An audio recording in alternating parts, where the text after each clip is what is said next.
Hello once more, my Western friends, and Eastern as well. Alright, before we get into anything, I know they dropped pre-release 5. Once again, there are some big changes, and I will definitely make an update video about it, but not right now. At this point, I'm willing to wait until they make release candidate at least, because the pattern of working on a video for a few days and then having half of it invalidated in the next pre-release 2 days after gets a bit tiresome. So I think I might as well publish my next update on technical side of things after 1.19.1 is already released, and we have some certainty regarding how things will work going forward. I have to say that I was really in doubt as to whether or not I should even make this video, but I do keep seeing the same arguments endlessly repeated by the same minority of people who still try to defend chat reporting.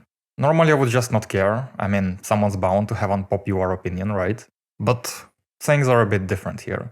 At this point, arguing with them feels a lot like arguing with flat earthers, when in the process you understand that most of those people aren't actually stupid, and they aren't even as anti-scientific as it appears at first glance. And for a less armed mind, it becomes kind of hard to really explain to them why they are wrong, even if you have the intuitive understanding that there is fallacy hidden somewhere in their arguments. So let's try to elevate our intuitive understanding to something more clearly formalized and expressed in simple, elegant manner.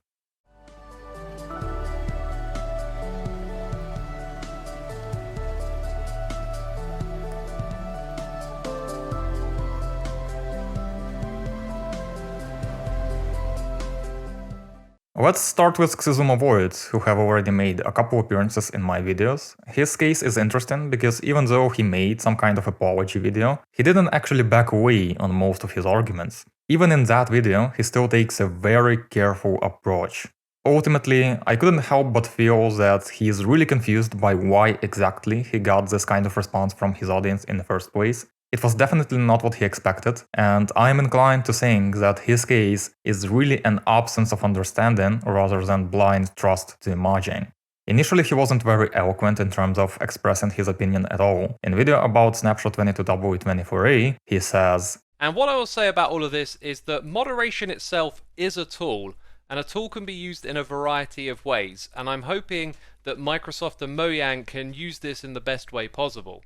And it is a correct statement in itself, but it kind of brushes away a lot of problems and concerns that enforcement of such system creates in Minecraft, a game that was never designed to support it and which is known specifically for the extent of freedom that it grants the player. A lot of people in the comments proceeded to validly point out those problems. Most of them really didn't have any problems with Xisuma here, as we can see from estimated like-dislike ratio. If he wanted to remain neutral, it would have been perfect for him to just leave things there. But no, he proceeded to make a video about this quote-unquote outrage, putting it in not the best light, to be quite frank. He says that moderation and bans are always very hot topics wherever they arise, which is very dismissive of the nature of actual problems we face in this specific case. He says that it can feel unfair to some of the more mature servers and communities, but then he argues that it is necessary either way because some communities may be adult, but how can they verify the ages of all participants? It is a troubled area, and change is coming. Well, some of them actually do verify ages, but that's not even important here. It is not even their obligation to verify anything. When you go to it asks you whether you are over 18 years old, and if you click yes, you can see the site. It's none of their liability if you lie about your age, and the same thing goes here. He argues that Minecraft is not the frontier of free speech and that moderators will doubtlessly be qualified and trained to do the best they can, and the only concerns people have about this are because of grey area. But what reasons do we have to trust Mojang to the extent that those become the only concerns for us? They didn't do anything that would earn them such trust. In fact, their every decision these days actively destroys whatever trust I have accrued in them during the better ages of Minecraft. They are massively overstepping their bounds with a system like this, and there is no good ground to do so. It's not like they held a voting and allowed community to say their mind on whether or not such a thing is necessary first. No, they just enforce it without regard for anyone's consent or desires. Of course people would lose trust in them. I know I did. How can we believe that they understand what Minecraft needs and how to implement it if they are so insistent on implementing something Minecraft most certainly does not need? Not right now, at least. So let me ask you this, is the Bedrock community outraged by their moderation system? If the moderation there was conducted poorly, unfairly, and many cases were mishandled, then surely we would have heard something about it. And yes, we have heard something about it. There's a ton of stories around the internet about people who got banned on Bedrock or other versions of the game completely unexpectedly and with very generic explanation of the ban reason, or no explanation at all. You need not to Google very far to find this evidence, but nevertheless, Xisuma proceeds to state that there is no evidence simply because he didn't see it. Part of the reason he didn't is likely because Bedrock is not very popular among Minecraft's content creators, because as we all know, the real game is Java. So on that side, it's not very surprising that the amount of talk about Bedrock bans is limited, because the amount of talk about Bedrock in general is limited. As you can tell, this video wasn't very well received, and it doesn't take a genius to tell why. It's hard to say that he actually defends chat reporting here, and the reason is because he actually doesn't. What he does instead is an attempt to disprove or outright dismiss a lot of arguments people have against chat reporting, some of which are indeed not very valid and credible, but a lot of them are. And then he made this okay I pull up kind of video. He does apologize a couple times here, but in itself, apologies are just words. They mean nothing if you do not understand what you did wrong. If you listen carefully between the lines, he does not actually admit that his ideas or reasoning were wrong, he believes that was a problem with presenting and communicating them. And perhaps it was a part of the problem. But then he says, framing technical issues and obvious bugs as horrendous intentions on Mojang's behalf is an all too easy way to garner attention and outrage, rather than filling in bug reports and working with Minecraft's developers. It fuels a bad atmosphere to present these issues as malicious intent. Some players may even end up thinking it's only because of the outrage that Mojang fixed them. And even though this video is generally not in defense of chat reporting, what we have right here is a brilliant example of argument made by people who do defend it. Specifically, it is taking few, not quite right sayings that have been done by a very few people in this motion, and presenting them as if they are much more widespread, and as if they somehow discredit the entire motion.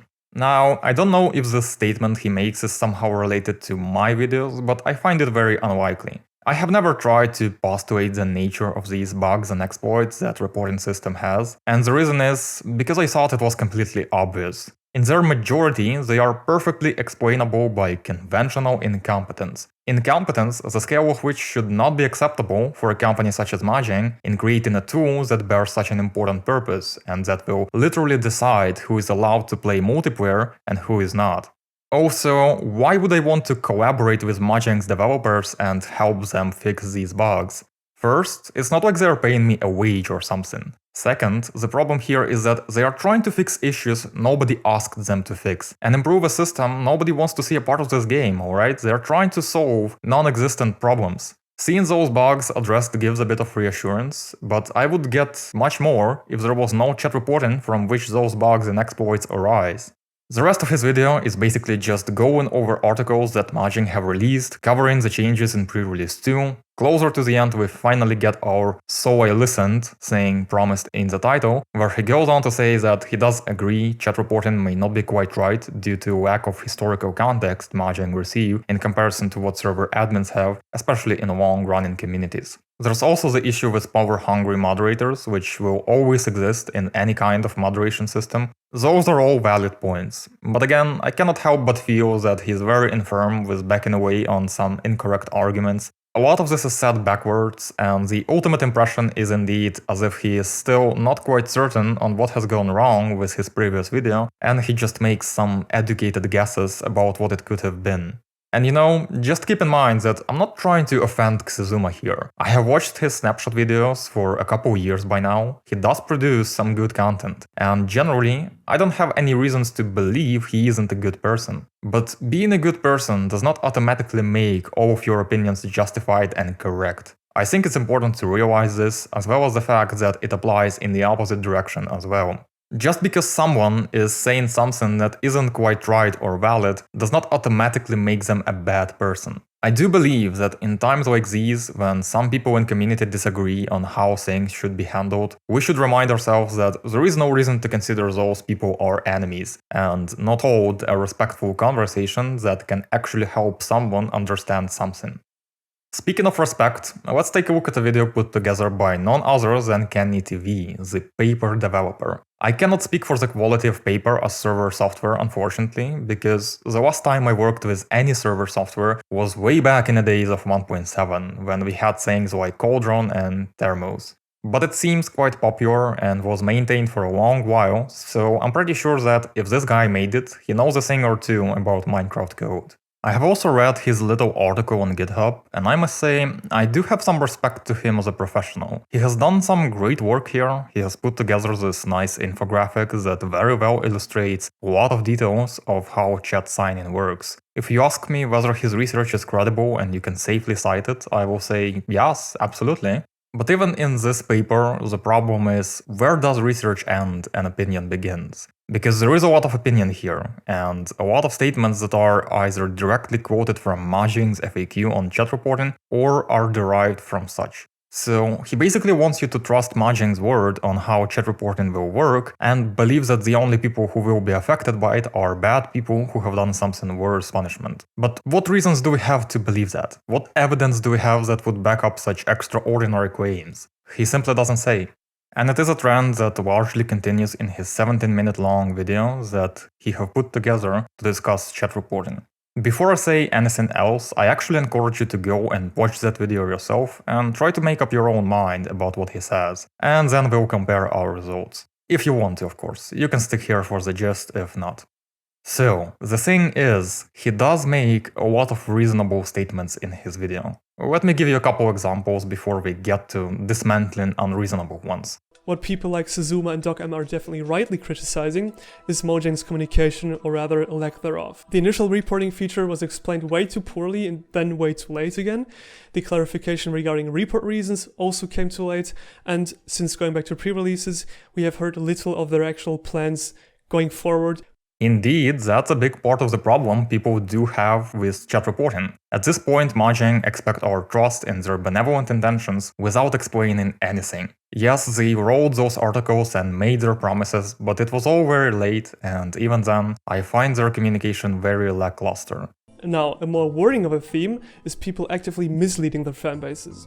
In one such example, a lot of people were actively confusing Bedrock's chat filtering, which has existed for a while, with the new chat reporting from Java Edition.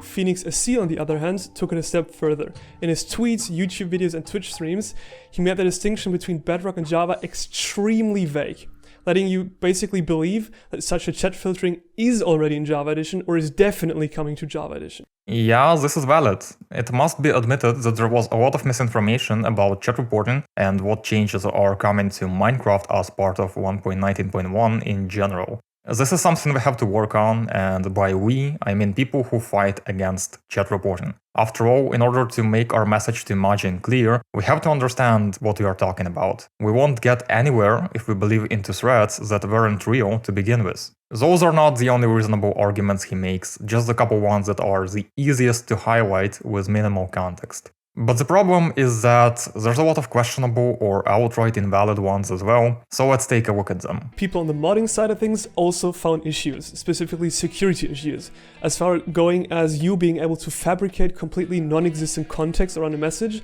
and thus being able to basically gaslight someone else. But it is worth noting this has since been fixed. We were in pre-release phases, and the bug, has been fixed. It was just a work in progress. No, it actually wasn't at the time of his video. The tweet he shows right here on screen is a clear indication of that. They have just made a groundwork. In pre-release 5, there's indeed some effort to fix this, but I cannot tell you right now whether they have actually fixed it there. I still have to look at the actual code to evaluate that. Other YouTubers, of course, weren't so fun at this new chat reporting feature, and so they rallied their fanbase around basically non-existent issues, ignoring the whole system still being in an unfinished state, and also ignoring that Mojang was in fact listening to their feedback. This would be a sound argument if initial release date was never June 28th, but you see, the problem is that it was going to be, and there was no way on earth they would have fixed context manipulation and a whole bunch of other serious issues before that date. The only explanation is that they simply have not known those issues were a thing, and they have realized it at pretty much the very last moment. Quite possibly thanks in part to some of the things I have published. It is a big success of the community that we did not get 1.19.1 on that day. But we still have work to do, because remember, this system shouldn't be in the game at all. Why doesn't Mojang just implement mutes instead of bans? The answer is rather simple. The only way of preventing someone to type into chat without sending everything to Mojang is to just ban them from session servers, aka banning them from multiplayer. If you didn't send each and every single message to Mojang, or probably even if you did, servers could very easily lever out the mute feature completely, rendering it useless. He makes pretty much the same argument here as I do in my video regarding why they have chosen to go for bans. But just notice that he doesn't even closely consider that perhaps it would have been a good thing if servers could choose to opt out of mute system. He just puts it in such a way as if non-optional bans are really necessary for whatever reason, and that Mojang have made a good choice by going for that. So even though the ground for his argument here is valid, I do not believe that his attitude is. And overall, there's a lot of quoting Mojang and their promises and articles here, and a lot of attempts to convince you that you should believe in Mojang, that they will get it right eventually. Building off of that, he says things like, the whole system should be opt-in, especially on private servers. This, at least in my opinion, is a very terribly thought out argument, because every single server who does want toxic people on their server or can create a safe space for predators, for people doxing people, and just the worst of the worst, they can just let people on their server with no consequence whatsoever. To impose an impression that the only people who should be concerned about the system are agreeably bad people who do agreeably bad things. And sure, this system will indeed punish some of them, and I don't have any problems with that. What I do have problems with is the price that we will inevitably pay, because this system, by design, cannot be perfect, and a lot of people will suffer from it even though they have done nothing wrong. Do you not think that it is a bit much? Well, perhaps you don't, but imagine you are a part of the sacrifice, that you have been forever stripped of ability to play multiplayer without any good reason or cause. What do you think now? If you had an opt-in on the client, it would be useless. The client can just ignore it. If you had it on the server could tell the client they have reports enabled, but they actually don't, making them believe they provide valid reports, but nothing actually goes through. So there really is no way for Mojang to provide a proper opt-in mechanism. A conclusion that there is no way to provide proper opt-in mechanism here is frankly not even close to the realm of validity. Of course, we have to consider what part of the system we are talking about. If we talk about message signatures and chat reports themselves, there's an easy mechanism to opt out of that already. Just prevent message sign-in on servers where it is disabled. If I can provide this functionality with my mod, surely it wouldn't take Mojang much to integrate it with an option in game settings or server.properties. If we consider bans, the only reasonable approach here is to put control into the hands of server owners where it used to be. Just give them an option to disable or enable global bans on their server. Now, if the server does advertise itself as having bans on, how can we be sure they aren't actually turned off? Well, consider this. When server admin says that they banned the griefer while you weren't playing, how can you be sure they have actually did that and they aren't going to unban them later? Or how can you be sure that server admin will not come to blow up your base overnight himself? The answer is you cannot, and you don't have to be. You already trust the server to reasonably handle moderation and gameplay. There's no reason to demand extra verification in this specific case. Also, let's take a look at a small segment where he actually even mentions the existence of my no chat reports mod, as you can guess, not in the best light. There has already been a plethora of client-side mods and server-side plugins to disable chat reporting functionality, but please be aware most of these don't actually go the simplest route of just levering out the feature, but instead break basic chat functionality and mostly also other plugins and mods. These kinds of broken mods include the popular No Chat Reports fabric mod and other spigot plugins such as No Chat Report, No Chat Reports, and No Encryption. In a similar fashion, any client-side mod removing the sending of the profile key will likely make you unable to join most of the 1.19.1 servers once it is released. And in general, a server-side plugin achieving this really only needs to be 20 to 30 lines of code and not more. If you see a plugin or mod be a lot larger and advertise a lot more features, it probably does something stupid. Whoa. Let's hold on and unpack this. I can't really speak for all the plugins mentioned here, because I'm no plugin developer and cannot evaluate how reasonable their implementation is, but my mod is kind of written into the same group of solutions here that are, from his words, stupid because they take more than 20-30 lines of code. Of course, that's not very informative and, moreover, completely ridiculous. My mod has very good reasons to have exactly as much code as it has and offer all the functionalities that it does. For instance, he mentions that preventing the client from sending a public key to the server will likely make you unable to play on that server, specifically if it has enforced secure profile enabled, which he doesn't actually mention. This is true, and this is exactly why I had to implement this warning screen here that allows you to see when that happens and agree to expose your public key anyways if you really need to enter that server for whatever reason. In default configuration, my mod does convert player messages to system messages on server side, and this admittedly has potential to break some mods and plugins. But the important word here is potential. I don't know of any conflicts yet, and I have every reason to think that they are not going to be very common. The reason this conversion is made in the first place is because it provides a few advantages that simple signature stripping does not. First, it makes messages unselectable for reporting. Second, it makes them show up regardless of whether only show secure chat is enabled or not. And third, it does prevent them from having those annoying red warnings that unsigned messages get as of pre-release 2.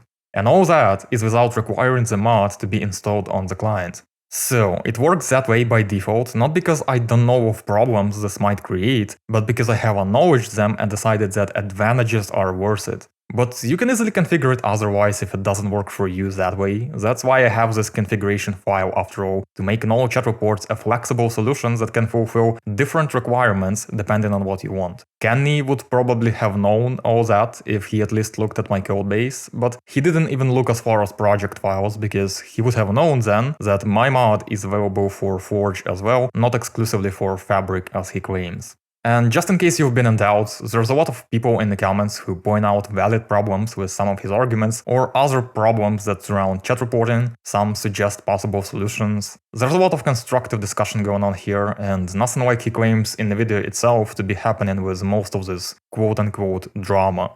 Do you really think I, or more popular content creators out there, discredit actions of Mahjong simply because we are proud of having a chance to do that? I can't speak for others, of course, but I can tell you that it isn't my case. I'm not doing any of this because I really wanted to jump at the opportunity, it's just a necessity. I speak about this because it must be spoken. And frankly, despite all the new people I met and all the audience I gathered in the process, I would be that much happier if I didn't have to do any of this. If I could just sit there and port my enigmatic legacy to 1.19 and maybe go back to legacy modding for a while, that Forge Grotto fork really needs some maintenance these days. And you know, eventually, maybe I would make videos anyways, but they would be about something positive, about smart and creative solutions that exist in the Minecraft code, about subtle ways in which it enhances our gameplay experience, or at least it used to. About all the cool Minecraft-related projects out there that barely get spoken about niche modding communities that really shouldn't be so niche and unknown, even about my journey as a mod developer perhaps. There's no shortage of cool stuff that just waits to be talked about. And I wish we could do that. With an interested part of you, of course. But it all drowns in smothering shadow of chat reporting and grim future that it spells for Minecraft as a whole. And this is exhausting. I cannot describe how chaotic the last couple weeks of my life have been. But somebody has to bear this burden. And I do what it takes. Stay safe. I hope we shall meet once more.